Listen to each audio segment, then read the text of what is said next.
Estamos ao longo desse mês conversando sobre a parábola do filho pródigo, e quem ouviu a mensagem da semana passada já tem todos os motivos para não chamar essa parábola dessa parábola. Eu digo isso porque semana passada nós vimos com quem Jesus estava conversando ao iniciar uma série de 3 parábolas. Os versículos 1 e 2 do capítulo 15 de Lucas escrevem o seguinte: todos os publicanos e pecadores estavam se reunindo para ouvir Jesus, mas os fariseus e mestres da lei o criticavam, dizendo: este homem recebe pecadores e come com eles. Jesus assentado à mesa, num lugar de intimidade e proximidade, conversando com algumas pessoas que são conhecidas aqui como publicanos e pecadores, e um grupo de espectadores de fora vê aquela cena e levanta esse questionamento: como é que ele come com esse tipo de pessoas? E essa parábola, as próximas três parábolas, elas são uma reação a essa frase: este homem come com pecadores e publicanos. O olhar dos fariseus, os críticos, olham para essa cena onde Jesus certamente estava falando do Evangelho, do Reino de Deus, e começa a tecer críticas em relação às pessoas que estavam ali em primeiro lugar, dizendo que eles são perdidos demais para terem Deus junto deles. E depois eles olham para Jesus e tecem uma outra crítica, como se ele fosse um herege, alguém que não podia estar fazendo aquilo que ele estava fazendo. Um olhar totalmente enviesado pela cultura judaica rabínica. Ele não podia fazer o que estava fazendo, e essas pessoas são perdidas demais para isso. Logo no... Obrigado, Jackson.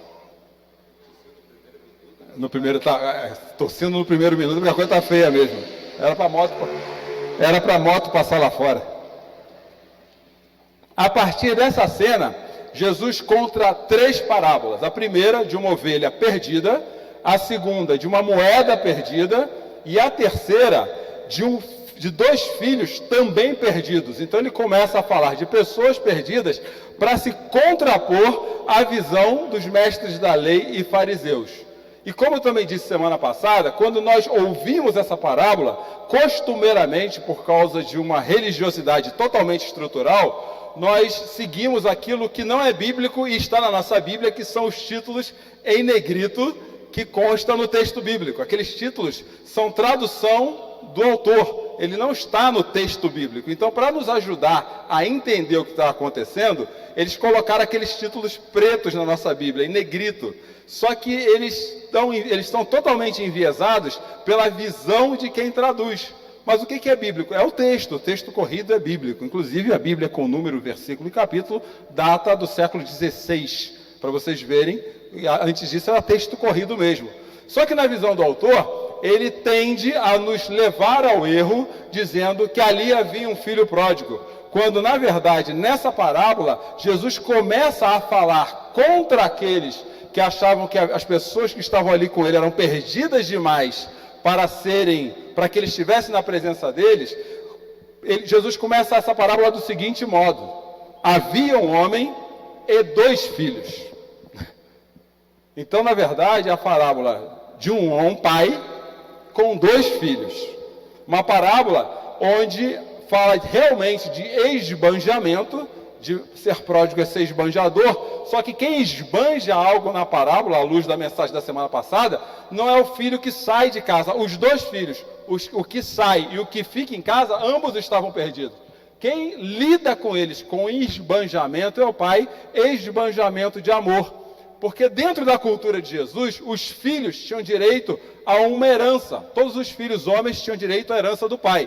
Normalmente não, acontecia assim: o mais velho ficava com 2/3 da herança do pai, e o mais novo, os mais novos com 1/3, tinham que dividir 1/3. Então, os mais velhos, eles acabavam ficando com a maior parte da herança. Esse é o contexto da casa de um homem na época de Jesus, onde ele conta essa parábola para pessoas que criticavam outras pessoas que não se encaixavam no seu padrão de religiosidade, dizendo que eles estavam perdidos demais. Ele fala assim: peraí, então deixa eu mostrar um outro caminho para vocês olharem essa cena aqui. É isso que Jesus está fazendo com a gente. Então ele começa a contar lá sobre a moeda perdida, sobre a ovelha perdida, e ele chega nesse homem que tinha 2 filhos perdidos em 2 cenários diferentes, discutindo uma herança. E herança é sempre problema. Hoje você quer ter problema entre filhos, até hoje, é só ter herança no meio do caminho. E eles tinham percepções diferentes de uma herança que, em primeira instância, não é de nenhum e nem de outro. Se nós formos trazer isso para aquilo que o reino de Deus propõe para a gente, a nossa herança não é nossa. A nossa herança, a herança que nós temos é uma herança que é de Jesus. Por isso que Paulo, em Romanos 8,17, diz que nós somos co-herdeiros. Quem recebe a herança por ter cumprido todos os quesitos da lei é Jesus. E nós nos tornamos co-herdeiros dele de uma herança que nem merece. O problema dos 2 filhos aqui para a nossa mensagem de hoje é que eles passaram a se achar merecedores de algo na casa do Pai. E quando aquilo que nós achamos que merecemos se torna o objeto do nosso desejo, ele acaba se tornando um ídolo dentro do contexto que a gente vive. Então, o que saiu, sai por uma questão idólatra, e o que ficou, ficou também por uma questão idólatra, levantando 2 problemas na parábola que eu trouxe na semana passada. O primeiro, através do olhar do filho mais novo, ele achava que poderia viver a herança dele da maneira que ele bem entendesse. E isso acontece até hoje.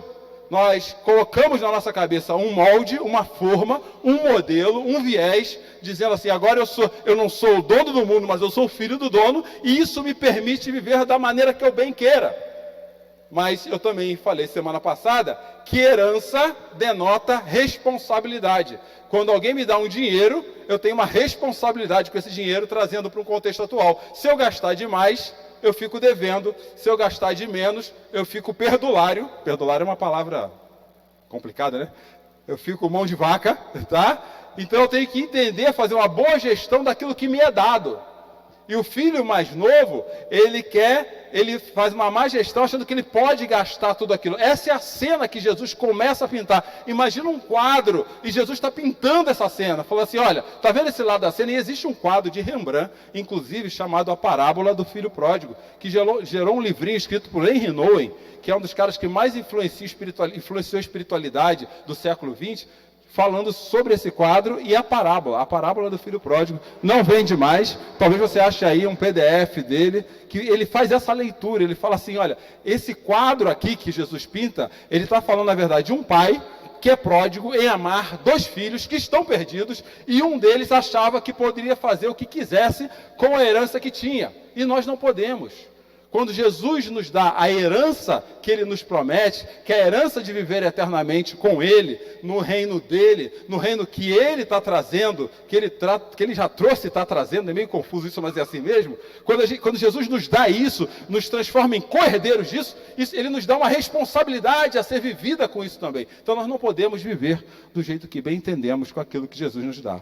O outro problema é o olhar que a gente vai tratar na semana que vem, por isso eu vou passar de novo bem rápido, que é o olhar do filho mais velho, porque ele cumpria tudo aquilo dentro dos padrões dele de religiosidade, dentro dos padrões talvez de um filho, de um pai judeu, ele cumpria todos os requisitos da casa, ele fazia o checklist todo dia, de manhã ele tinha lá o checklist do dia, ele cumpria isso e quitava missão cumprida, missão cumprida, missão cumprida, e isso também criou nele uma falsa percepção de que ele merecia algo por estar dentro da casa do pai. Mas o filho mais velho é um assunto para a semana que vem. Hoje eu quero começar, na verdade, falando um pouquinho desse conflito entre irmãos, a partir das percepções distintas de cada um. Pois o filho mais velho, filhos mais velhos, até hoje, na igreja de Jesus, eles tendem a achar que todos aqueles que não se parecem com eles, que não se vestem com eles, que não falam como eles, são pessoas fora, à margem da sua moralidade. E nós vemos isso até hoje. Algumas pessoas que se vestem como filhos mais velhos, que se consideram há tempos demais na fé, há tempo demais na igreja, que já leu a Bíblia demais, que já orou demais, eles começam a achar que tem, assim, todo o direito de colocar no mundo tudo aquilo que eles não consideram na igreja. Aí eles começam com aquela fala, lá no mundo, mas aqui, lá no mundo. Então eles separam a vida em dois ambientes, o ambiente do mundo e o ambiente da igreja. Uma percepção totalmente judaica a respeito da espiritualidade. Não tem nada a ver com o Jesus ou o Evangelho que veio juntar gentios e judeus. Não tem nada a ver com isso. Então nós somos às vezes levados a vivermos, a nos comportarmos como filhos mais velhos, separando as coisas demais, e isso causa uma confusão tremenda em quem está fora da contingência do reino de Deus e também em quem está dentro da contingência do reino de Deus. Por outro lado, também existe pessoas que são como filhos mais novos, que talvez já tenham passado em 1, 2, 3, 4, 5, 6 igrejas. Olhem aí os escândalos que alguns líderes apresentam nas mídias. Olhem aí algumas coisas que não parecem com aquilo que os filhos mais velhos dizem ser. E eles falam assim, não, na verdade, eu vou buscar meu próprio caminho. Eu vou viver o reino do meu jeito. Eu vou escolher os livros que eu quero ler, eu vou escolher as partes da Bíblia que me interessam, eu vou escolher as pessoas que eu quero ouvir, sem nenhum viés comunitário, sem nenhuma vivência do dia a dia, e eles pautam um caminho de autoconhecimento e autorrealização desenvolvido, em geral, nas bênçãos que eles consideram ter de Deus. Então eles são totalmente desconectados da igreja, são totalmente desconectados da vida comunitária, e em grande parte, eu sempre digo, abre parênteses, que a culpa disso é da forma que o movimento evangélico brasileiro foi evangelizado, fecha parênteses. Depois, se quiser saber o que tem mais entre esses parênteses, eu te falo. Mas a grande questão é que tanto os filhos mais velhos, como filhos mais novos, seja pelo excesso de moralidade, ou pela imoralidade, não é amoral. A moral é diferente de imoral. Eles têm uma moral fora daquela que é do reino, uma moral própria. Tanto os filhos mais velhos quanto os filhos mais novos criaram um caminho privado, um caminho próprio de viver a vida com Jesus. E em ambos os casos, a única diferença entre eles é o caminho que eles escolheram, porque eles são totalmente parecidos. E eles têm alguns pontos em comuns, porque, em geral, são pessoas que reconhecem estar bem onde estão e tendem a ficar cada vez mais distantes do que eles devem ser. Como, por exemplo, o salmista pontua no Salmo de número 138, versículo 6, considerando essas pessoas orgulhosas demais para Deus. Filhos mais velhos e filhos mais novos, eles têm como ponto em comum o orgulho, a vaidade. Esse é o ponto comum. Eles são incapazes de simplesmente se desconstruir dos seus conceitos e preconceitos para se abrir para uma verdade do reino. Mas quando o assunto são esses dois grupos, o grupo dos irmãos mais novos, eu vejo dois tipos de pessoas. Então vamos deixar os filhos mais velhos para a semana que vem. Eu vejo as pessoas que eu vou chamar aqui de desigrejados. São pessoas que já estiveram em igrejas, talvez estiveram em várias igrejas, continuam rodando em muitas igrejas, mas são pessoas que se sentem altamente vulneráveis, porque elas não têm aquilo que dá solidez ao relacionamento com o reino, que é a vida da comunidade. Gente, o que traz solidez ao relacionamento com o reino é vida comunitária. O que está fora disso, qualquer coisa fora disso, está naquele parêntese lá de trás. Lembra do parêntese? Eles se sentem vulneráveis porque começa a faltar aquilo que as pessoas têm chamado de rede de apoio. Sabe, rede de apoio de oração, rede de apoio de conversa. Começa a faltar isso, e isso só se tem na comunidade. É incabível para essas pessoas começam a se sentir tão desconfortáveis, porque apesar delas buscarem uma conexão, elas estão sempre desconectadas, mas elas querem amigos cristãos, amigos, bons amigos, só que ela começa a se juntar com esses amigos sem ter uma liturgia, e aqui eu quero trazer liturgia no sentido mais específico, aquela coisa de vida mesmo, não é aquela coisa agora, é hora disso, não, eles não têm uma liturgia de vida voltada para o reino. E as suas decepções talvez sejam as maiores barreiras para filhos mais novos desigrejados. Outro grupo de filhos mais novos, aí já são pessoas realmente sem igrejas. São pessoas sem igreja, mas que elas buscam por espiritualidade. E agora há pouco mesmo, eu conversava com o Jackson a respeito de uma experiência que eu vivi, um case, de uma pessoa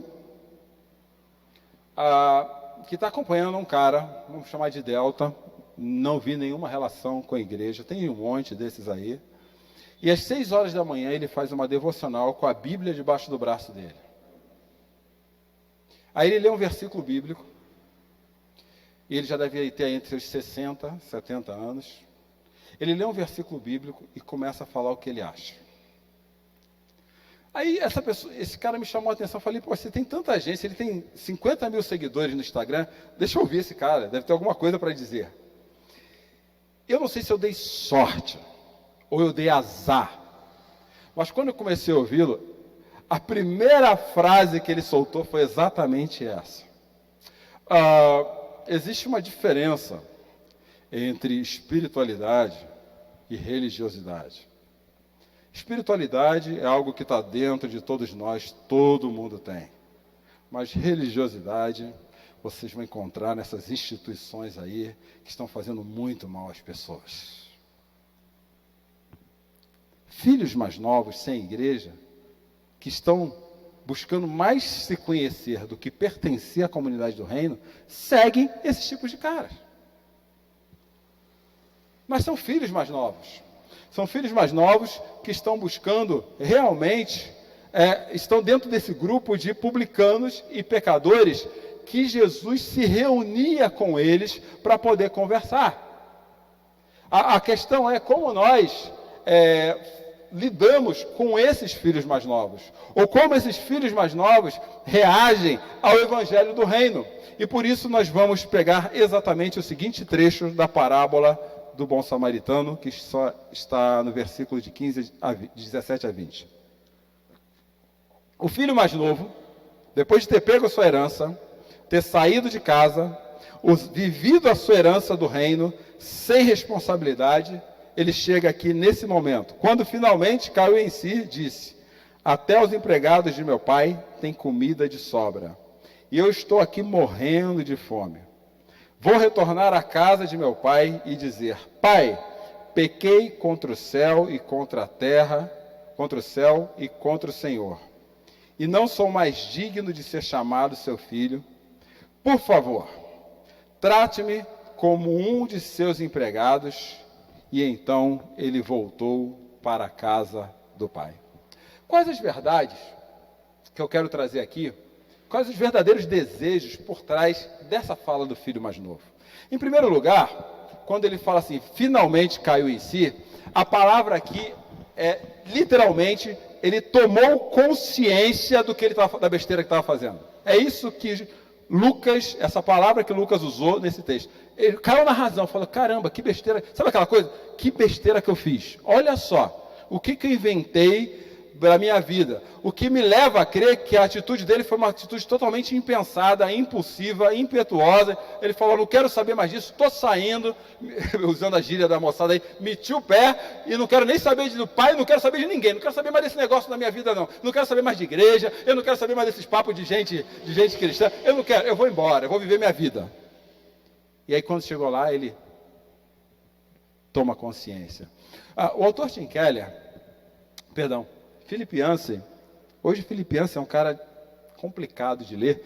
Alguns autores fazem isso, né? Eles começam no começo da vida, eles escrevem maravilhosamente alinhados com o reino, e daqui a pouco parece que para vender lead, curtida no Facebook, sei lá o que, YouTube, eles começam a se arrumar para manter a popularidade. Mas Philip Yancey, lá no começo da caminhada dele, ele escreveu um livro assim, Igreja, por que se importar? Por que eu devo me importar com a igreja? E ele fala da própria experiência de vida dele. E nesse livro, ele diz o seguinte: eu rejeitei a igreja por um tempo, porque achei tão pouca graça lá. Eu voltei porque encontrei graça não encontrei graça em nenhum outro lugar. Eu não quero ficar nessa história de vida, a responsabilidade de vida comunitária, porque esse negócio não tem graça. Aliás, é muito trabalho, é muito esforço, eu tenho que lidar com muitas demandas. Aí eu vou sair. Aí ele fala assim: mas peraí, se aqui tem pouco, lá não tem nada. Porque alguns movimentos começam a acontecer no coração de filhos mais novos, quando eles caem em si. Como, em primeiro lugar, eles se rebelam contra Deus e contra a igreja, mas quando eles estão lá fora, eles começam a se sentir vulneráveis. Gente, fora da vida comunitária, nós somos vulneráveis, totalmente vulneráveis. E Paulo deixa isso muito claro no capítulo 4 de Efésios, que a gente, sem compor o corpo, sem a orientação das juntas, Efésios 4, nós somos levados a viver, a ouvir tudo que se fala por aí, que tem Jesus no meio da fala, e achar que é de Jesus. Nós somos muito vulneráveis. Ninguém amadurece de forma cristã saudável fora da comunidade. Não existe isso biblicamente, gente, pelo amor de Deus. Se alguém tiver algum texto bíblico, pode me confrontar. Tem sim, está aqui. Eu faço a questão de aprender com você. Mas em tudo que eu li até hoje não tem. Você tem toda a autoridade de me confrontar. Mas não existe isso. Nós saímos num ímpeto, nós queremos uma vida de autoconhecimento no ímpeto, nós queremos uma vida de validação daquilo que a gente acha, da forma que a gente acha que tem que viver a nossa herança, mas chega no meio do caminho e a gente começa a ficar fraco. Porque a autonomia, desde Gênesis 3, quando o diabo falou para a humanidade: vocês serão como Deus, a autonomia conduz, sabe o quê? A solidão. Fora da casa do Pai, nós somos solitários. E quando a solidão toma conta do nosso coração, gente, a gente fica procurando todo tipo de subterfúgio para poder acabar com aquela coisinha que dá aqui, ó, que faz a gente faltar o ar, que faz com que a gente fique desesperado noites, olhando para o teto, pensando no que vai fazer no dia seguinte. A gente começa a ligar para qualquer coisa, porque a gente não tem para quem ligar e falar assim: ora comigo. É isso que acontece com filhos mais novos. A gente vai da imprudência, quando cai em si, para o arrependimento. Eu tenho certeza, e talvez você conheça algumas pessoas assim, que você já conversou, que você já até talvez esteja vendo dentro dessa realidade, e fala assim: eu preciso voltar, eu preciso mudar, não está dando certo, eu estou sentindo uma falta tremenda de algumas coisas na minha vida. Porque assim, o maior desejo do filho mais novo é deixar de sentir fome. Porque fora, você só come comida de porco. E aí ele quer voltar para onde o alimento jamais acaba.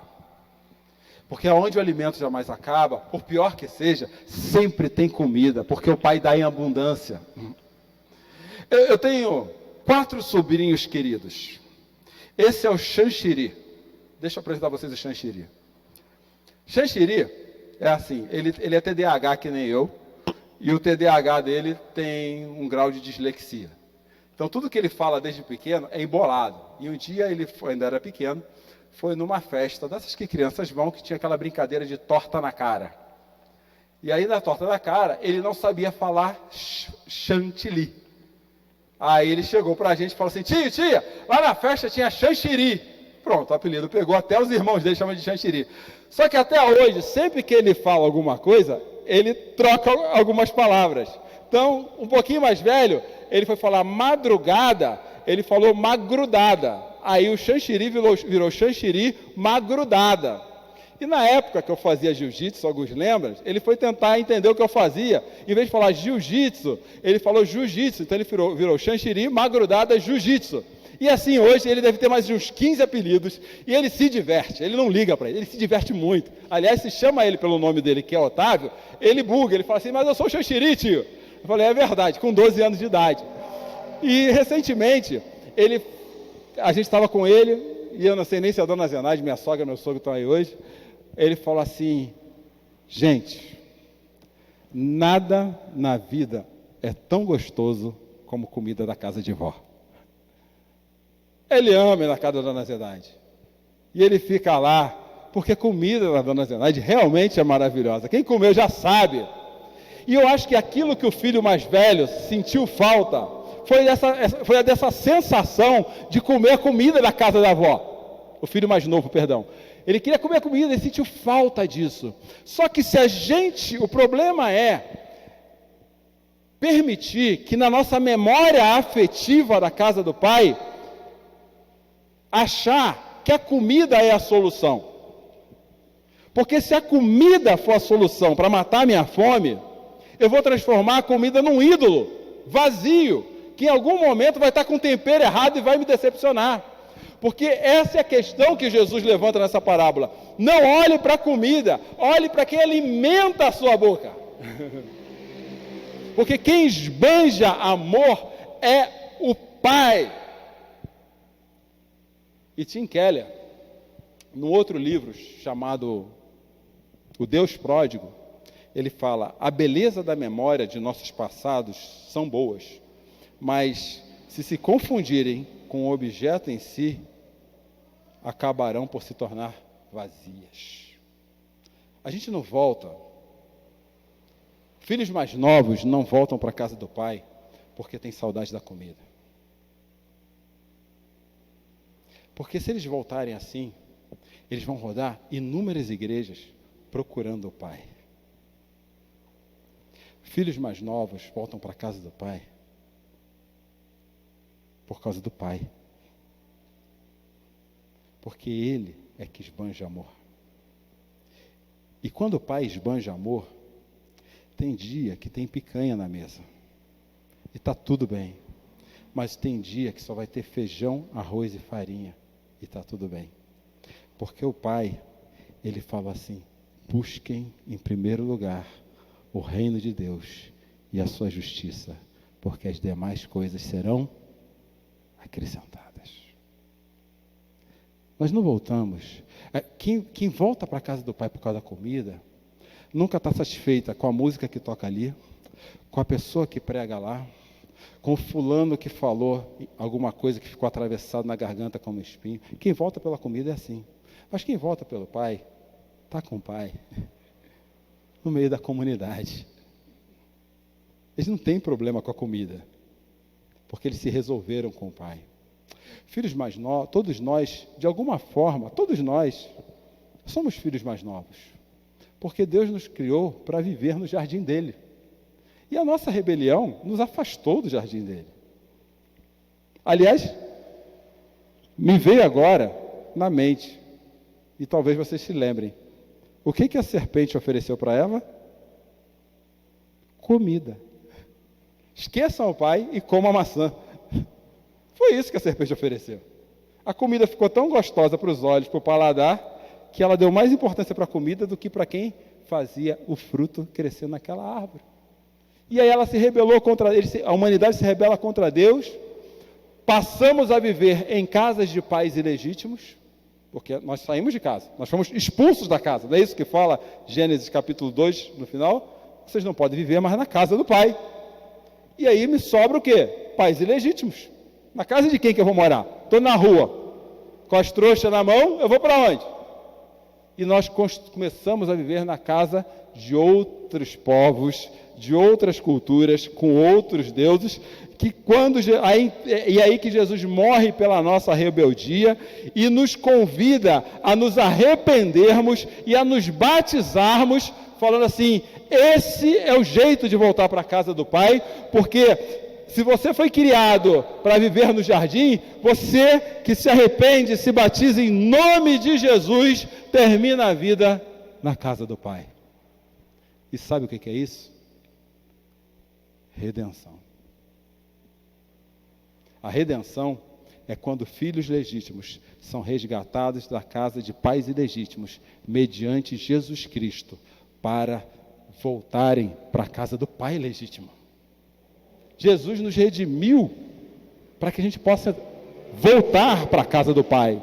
Jesus redime pessoas que se arrependem, e foi isso que aconteceu lá em Gálatas, capítulo 4, versículos de 4 a 7, quando Pedro fala assim: mas chegou o tempo certo, Deus enviou seu Filho, nascido de uma mulher sob a lei, assim o fez para resgatar a nós que estamos sob a lei, a fim de nos adotar como seus filhos, e porque nós somos seus filhos, Deus enviou ao nosso coração o Espírito de seu Filho, e por meio dele clamamos: Abba, Pai. Agora você já não é escravo, mas filho de Deus. E uma vez que é filho de Deus, Deus o torna herdeiro. Na casa do Pai nunca falta amor.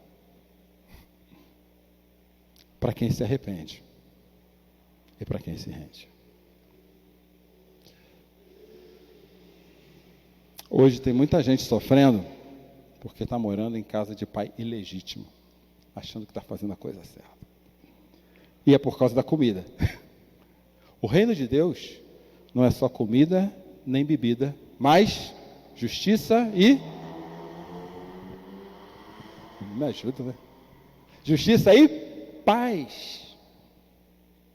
E a gente, para manter a barriga cheia, a gente fica de olho na comida, achando que a comida vai acabar. Sabe aquelas pessoas que sofrem de crença de escassez? Já viu gente com crença de escassez? Sabe o que é isso? Vocês sabem o que é crença de escassez? São pessoas que, por mais que não falte comida na despensa, precisa manter a despensa sempre cheia, porque acha que alguma hora vai faltar alguma coisa. Isso é uma crença de escassez. As pessoas que só olham para a comida sofrem de crença de escassez. Sabe aonde o povo sofreu de crença de escassez? No deserto. Vamos voltar lá para o Egito, onde tinha cebola e pelo menos onde dormir, o que comer, porque aqui nesse deserto há sempre escassez. Aí o pai manda maná. Filhos mais novos que sofrem de crença de escassez, porque estão sempre de olho na comida, só voltam para casa do pai por causa de comida. Filhos mais novos, que sabem quem põe o pão nosso de cada dia na nossa mesa, confiam mais no Pai do que na comida. Porque Deus vai me deixar sempre de barriga cheia, sempre alimentado. E só tem um caminho para voltar para a casa do Pai. Quem gosta de ler, precisa ler esse homem, G.K. Chesterton. Ele viveu aí no começo do século XX, e uma vez fizeram uma pergunta a ele. Ele tem um livro muito bom, chamado Ortodoxia. A pergunta que fizeram para ele, ele abriu o jornal, o London Times, né, ele era de Londres, e estava escrito assim, essa frase aí: o que está de errado com o mundo? Ele leu essa frase, e naquela época não tinha nem máquina de datilografar, não tinha e-mail, não tinha WhatsApp. Ele pegou lá uma pena e um papel, e escreveu essa resposta: prezados senhores, eu estou, atenciosamente, G.K. Chesterton. Se você está perguntando o que há de errado com o mundo, sou eu. Filhos mais novos, orgulhosos demais, não conseguem dar essa resposta com tanta objetividade, com tanta certeza. Filhos mais novos, mais preocupados com a comida que enche o bucho do que com estar na casa do Pai, não dão essa resposta. Talvez diga que seja a fome mundial, que seja a guerra como é que está em guerra lá? Na Rússia e na Ucrânia. A gente começa a colocar a desculpa em vários lugares, na vizinha que está fazendo barulho, no cara que fechou o nosso carro na frente. A gente começa, mas nunca fala, sou eu. Se alguma coisa tem de errado, sou eu. Porque para voltar para a casa do Pai, aquele filho, ele teve que fazer 2 movimentos. O primeiro movimento que ele fez foi do arrependimento. Ele diz assim: eu pequei, sou eu. O problema não é a casa do pai, o problema sou eu. Essa foi a primeira coisa que ele tomou consciência lá, quando ele caiu em si. O errado sou eu. Eu pequei. E se nós queremos voltar para a casa do pai pelo pai, o primeiro movimento do nosso coração tem que ser sempre arrependimento. Eu errei. Eu pequei. Meu pai não fez nada de errado. A gente que gosta da comida, e acho que essa questão da comida ficou bem encaixada aqui, a gente que gosta da comida, a gente coloca a culpa no tempero o tempo todo. Hoje não está na temperatura certa, porque eu gosto do meu bife mal passado.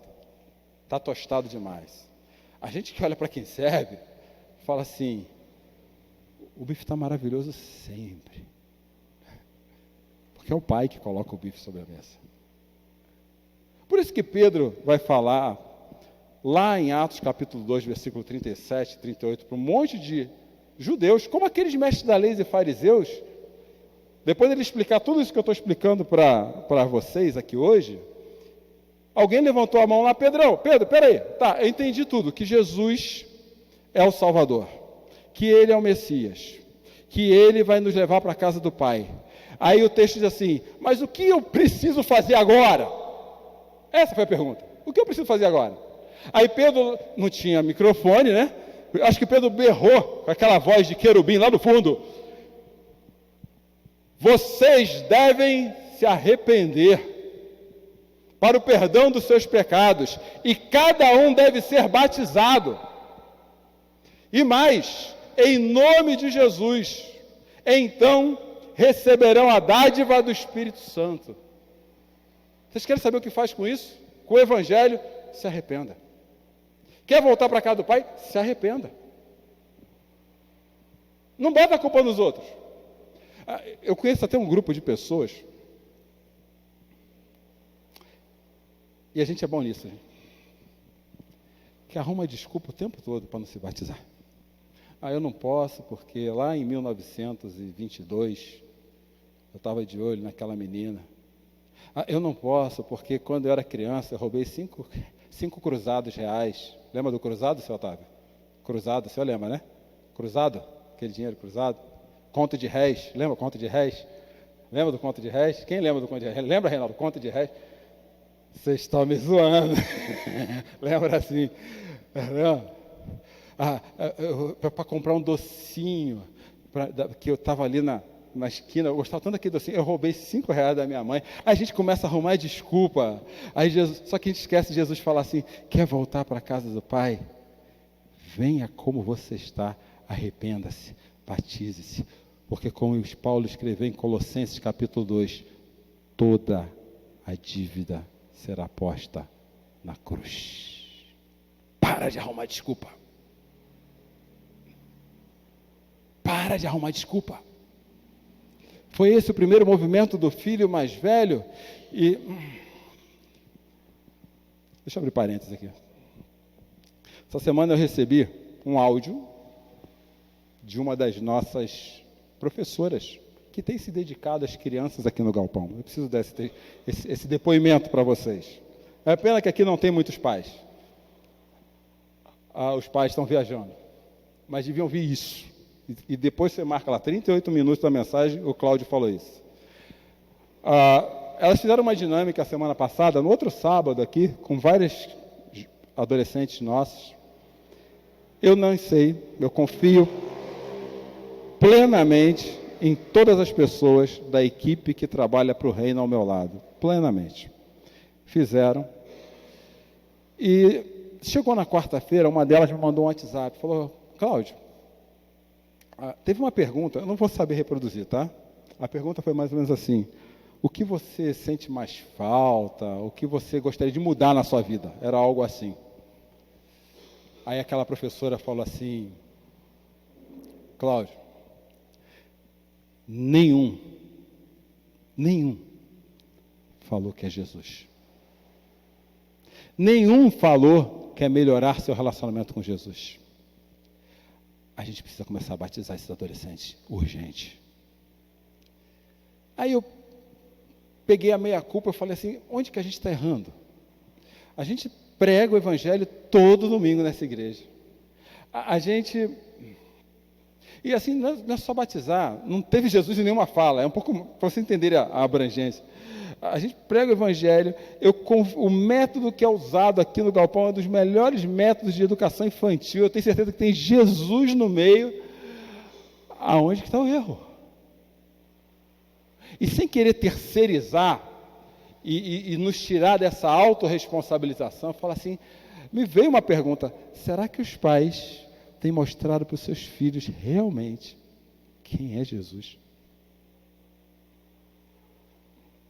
A ponto deles quererem entrar na casa do Pai? Foi a única pergunta que me veio à frente. Eu não tenho essa resposta, até hoje. E nem estendi essa conversa. Mas eu sei que o primeiro movimento para voltar para a casa do Pai é arrependam-se. Para que aconteça o segundo movimento, que é humilhação. Aquele menino virou depois e falou assim, aquele homem, né? Falou assim, eu não sou mais chamado digno. Não tem como meu pai me chamar de filho mais. Não tem. Depois de tudo que eu fiz. Ele começou assim, ele mesmo já se julgou.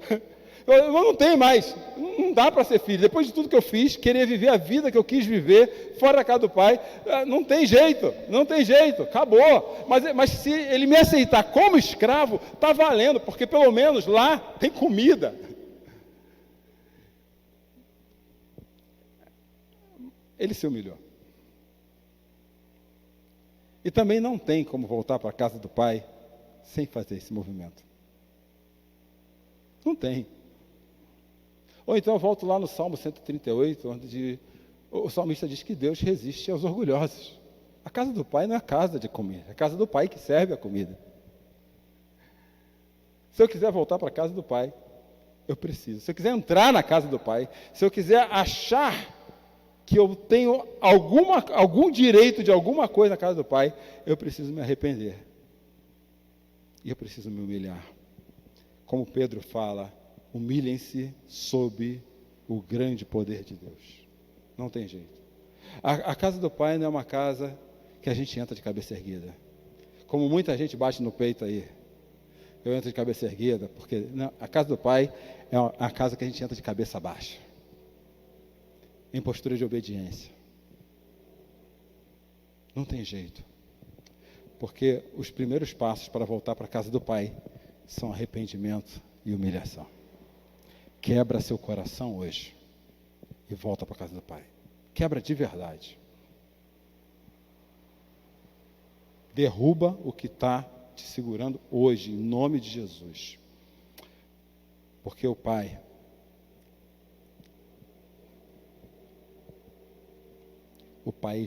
é um esbanjador de amor.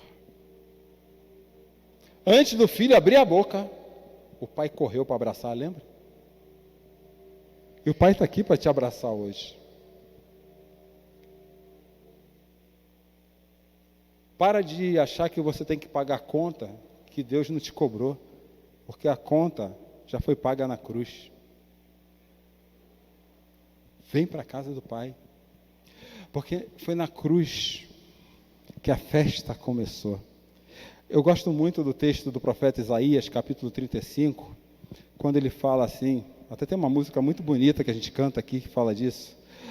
Fortaleçam os de mãos cansadas, apoiem em joelhos os fracos.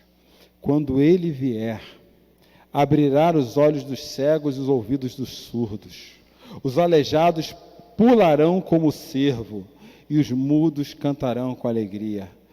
Fontes brotarão do deserto, e os rios na região desolada. Na casa do Pai, a casa do Pai, onde o Pai esbanja amor, é um lugar de restauração, de vida a ser renovada. Mas arrependa-se e venha de cabeça baixa, dizendo: Senhor, pequei contra ti e contra os céus. O autor de Hebreus vai falar assim que, visto pois Visto, portanto, que os filhos são seres humanos, feitos de carne e sangue, o Filho também se tornou carne e sangue, pois somente assim ele poderia morrer, e somente ao morrer destruiria o diabo, que tinha o poder da morte. Gente, isso é amor. Isso é amor. Isso é Bíblia. Isso não é conselho de pessoa legal que quer agradar seu coração. Isso é Bíblia. Arrependa-se e humilha, porque Deus se tornou homem para que você se sentisse mais amado por Deus e Ele continue esbanjando amor na sua direção. Um pouquinho mais adiante, lá na última carta, Apocalipse, viu o céu, 19, viu o céu aberto e surgiu um cavalo branco e seu cavaleiro se chama Fiel e Verdadeiro, Jesus, pois julga e guerreia com justiça. E mais, versículo 13, vestia um manto encharcado de sangue e o seu nome é palavra de Deus. Isso é Bíblia. Não é conselho de gente que quer te agradar, não. Isso é amor. A volta de Jesus é representação de amor. No capítulo 22, no capítulo 19, um pouquinho mais à frente, ele diz assim: depois vi a besta, os reis da terra, os céus, os exércitos reunidos para lutarem contra aquele que montava no cavalo branco e seu exército. Mas a besta foi presa e o falso profeta que fazia sinais em seu nome, sinais que enganaram todos os que haviam recebido a marca da besta e adoraram sua estátua. Tanto a besta como seu falso profeta foram lançados vivos no lago de fogo que arde no enxofre. Isso é amor. Porque Deus chamou seus filhos para viver do lado dele. Essa é a casa do Pai. Um Pai que vem fazer justiça. E no capítulo 22 está escrito assim: então o anjo me mostrou o rio da água da vida, transparente como cristal, que fluía do trono de Deus e do Cordeiro, e passava no meio da rua principal. De cada lado do rio estava a árvore da vida, que produz 12 colheitas de fruto por ano, uma em cada mês, e cujas folhas servem como remédio para curar as nações. Isso é amor. Sabe o que é isso? Banquete. É banquete. Deus esbanjou amor na cruz. Deus continua esbanjando amor para todos que se arrependem e se humilham. Deus continua convidando homens e mulheres para a casa do Pai a todo instante. Filhos mais novos, venham para a casa do Pai. Deus continua berrando isso aos quatro cantos da terra, porque na minha casa tem banquete. Eu ia terminar por aqui. Eu lembro até da cena de eu fechando o PowerPoint e depois falo assim, peraí, abri de novo, me lembrei do negócio aqui e me veio essa parábola na cabeça para pessoas que resistem até hoje a se arrepender, pessoas que estão comendo comida de porco até hoje e ainda não entenderam a mensagem do reino, pessoas que estão se colocando como filhos mais novos, avaliando a situação de onde estão e ainda não se renderam ao reino. E filhos mais velhos, essa parábola também serve para filhos mais velhos que ainda criticam a forma que o reino se manifesta sobre a igreja, como se Deus não tivesse governo sobre nada. Essa parábola serve para nós dois. Jesus lhes contou outras parábolas. Disse ele: o reino dos céus pode ser ilustrado com a história de um rei que preparou um grande banquete de casamento para seu filho. Quando o banquete estava pronto, o rei enviou seus servos para avisar os convidados, mas todos se recusaram a vir. Então, ele enviou outros servos para lhe dizer: já preparei o banquete, os bois e novilhos gordos foram abatidos, tudo está pronto, venham para a festa. Mas os convidados não lhes deram atenção e foram embora, para a sua fazenda, outros para seus negócios, outros ainda agarraram os mensageiros e os insultaram e os mataram. O rei ficou furioso e enviou seu exército para destruir os assassinos e queimar as cidades deles. Disse a seus servos: o banquete do casamento está pronto, e meus convidados não são dignos dessa honra. Agora, saiam pelas esquinas e convidem todos que vocês encontrarem. Então os servos trouxeram os que encontraram, tanto bons como maus. O salão do banquete se encheu de convidados. Você não quer fazer parte dessa festa? Ok. Eu vou chamar quem, na verdade, quer sentar à mesa do Pai. Você está resistindo demais a tudo isso? Tudo bem. Tem muita gente precisando de Jesus, querendo Jesus que a gente ouve todas as vezes. E Jesus está convidando essas pessoas para o maior banquete de amor da história da humanidade. O dia que Ele voltar. E todos estarão na casa do Pai. Deus, aqui essa noite, está falando para você que me ouve. Vem para casa, meu filho amado. Vem para casa, minha filha amada. Para de rebeldia. Agora é a hora.